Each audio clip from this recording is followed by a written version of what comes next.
Whenever we look at triangle congruence, we have 5 types to work with, and these are the 5 we have on the screen. We have side, side, side, which is when you have 3 sets of congruent sides that match. That guarantees a congruent triangles. Side angle side, which would be 2 congruent sets of sides and the angle between the 2 sides. It's important there that it's side angle side. It's not side side angle or angle side side where the angle's not between them. The angle must be between the 2 sides. Angle side angle, angle ASA, is the side is in between the angles, so angle, angle, there's the side, so ASA. And angle, angle side, that is where we have 2 angles and the side is not between them. So here where the side is included between the angles, on this one the side is not included between the angles. So very close to each other, we have to make sure we differentiate between those two. Last one we have here is hypotenuse leg, and that's known as HL. Now this must be in a right triangle. So in order for hypotenuse leg to work, you actually have to have right angles, or right triangles. Then it's going to be hypotenuse, which is the side opposite the right angle, and one of the legs.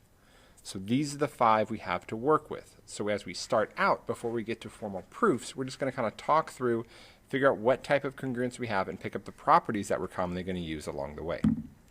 So first up, I have these 2 triangles. Now I'm given that side LZ and AI are congruent, as well as LU and DI. And then angles L and I are both 65 degrees. So by this given information, that's enough to say these 2 triangles are congruent by side, angle, side. Side, angle, side, side, angle, side. So now I'm going to include a triangle congruence statement with that. So I'm going to name the first triangle LZU. And if I called it LZU, L is corresponding to I. So the next triangle is going to be I. Then we went Z. Z is corresponding to A. And then D. So it's LZU congruent to triangle IAD.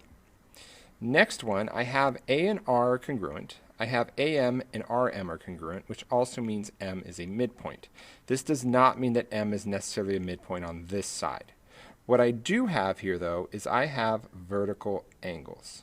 So we hopefully remember that vertical angles are congruent. So that gives us another angle pair to work with. So now if we read it, we have angle, side, angle, where the side is between the 2 angles. And I'm going to call this congruence triangle MAD.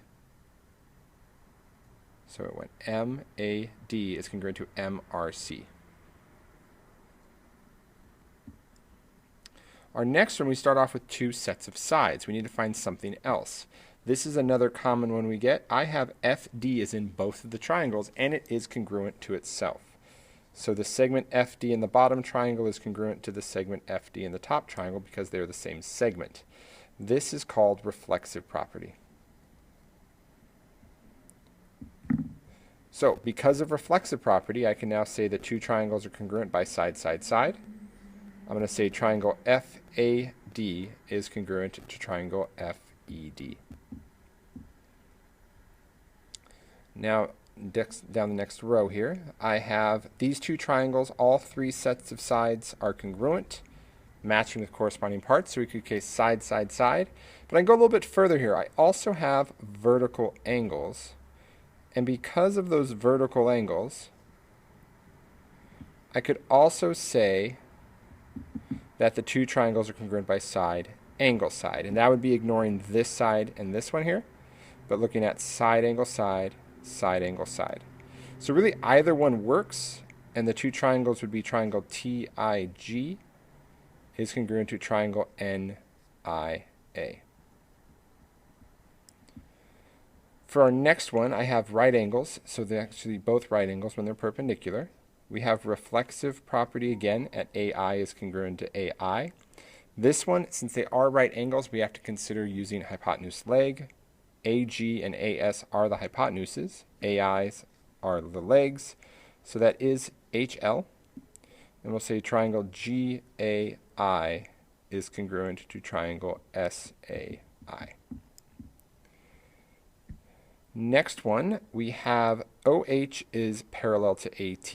Parallel does not mean congruent, but what it does help us with is I can then say H and T are alternate interior angles, and that means the two sets of angles are congruent. That also applies to OA. So now we also have vertical angles at W. So we got some options here. Because of the side congruence we have, we can go angle, side, angle. We could also go angle, angle, side by these two angles and the side. So either one would work. We don't normally have to name two of them, but in this case either would work, and we name the appropriate information to that. So moving on. In the next one, we have reflexive off of CV. That's going to be side, side, side. And that is triangle CEV is congruent to triangle CAV. In our next one, we have two sides, KP and QA. We have congruent angles at K and A. Reflexive between KA gives us side, angle, side. So we'll say triangle KPA. K in this triangle is congruent to A in the other, so that would be K and A, P and Q, and then A and K. So it's going to be triangle A, Q, K. Now be careful because it is flipping the order. K in one triangle is not K in the other. They're actually the opposites. In our next one, I have overlapping triangles. I have OPE and NPR. So I'm going to draw them separately. So here's OPE. And then we have NPR. They're both right angles. I have angles congruent. And then I have that PO is congruent to PR, which would be those two sides. So looking at it this way, it is now angle, side, angle. And we would say that triangle OPE is congruent to triangle RPN. For our next one, AT is an angle bisector. That means it bisects angle LAS. So that means these two angles are congruent. We can also say that AT is reflexive. So it's congruent to each other. So this would be a side, angle, side. Triangle SAT is congruent to triangle LAT. Down in the bottom left, I have parallel lines, which we've seen leads us to alternate interior for both of those sets. I also have vertical angles, but the problem is I don't have any sides. And in all of these, we at least need a side. So this one is not congruent. We're just going to say not enough information. And it's not that it's not possible. We just need something else, particularly a side, in order to say the congruence. For our last one here, I'm going to split this into triangle FMR and ARM.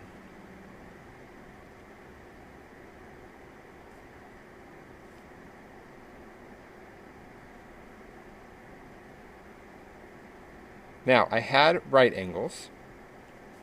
I had side congruence. Now, I also have reflexive property between MR and MR. Now, although these are right angles, this does not mean it's HL.